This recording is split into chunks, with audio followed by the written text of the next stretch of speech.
عمران خان خود کیا کہہ رہے ہیں آڈیو لیکس کے اوپر؟ سب سے پہلے وہی سنا دیں۔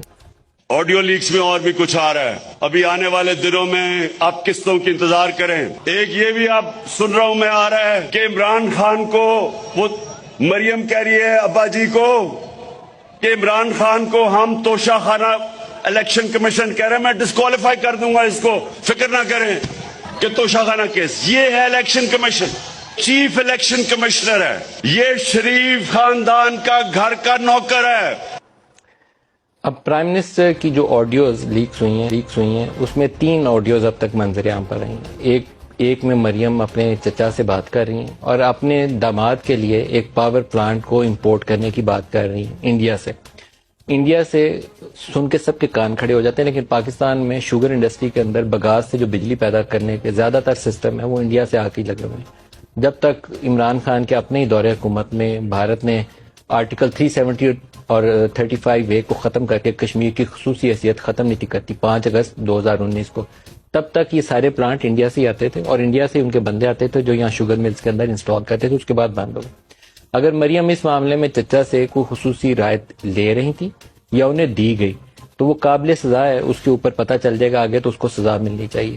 اگر وہ گرڈ اسٹیشن جس کا عمران خان سپیچ کے اندر تذکرہ کرتے ہیں، کیونکہ میں پوری آڈیو فالو نہیں کر سکا، سمجھنے میں اس میں کافی مشکل ہے، اگر وہ 70 کروڑ کا گرڈ اسٹیشن مریم کے سن ان لا کو، راہیل کو، میاں منیر کے، چودھری منیر کے بیٹے کو، اگر وہ رولز کو بریک کر کے رعایت کر کے 70 کروڑ کا گرڈ اسٹیشن لگا کے دیا گیا تب بھی قابل سزا ہے۔ شہباز شریف کو بھی، راہیل کو بھی، یا جس نے بھی ایک قانون توڑ کے کیا اس کو بھی سزا ملنی چاہیے۔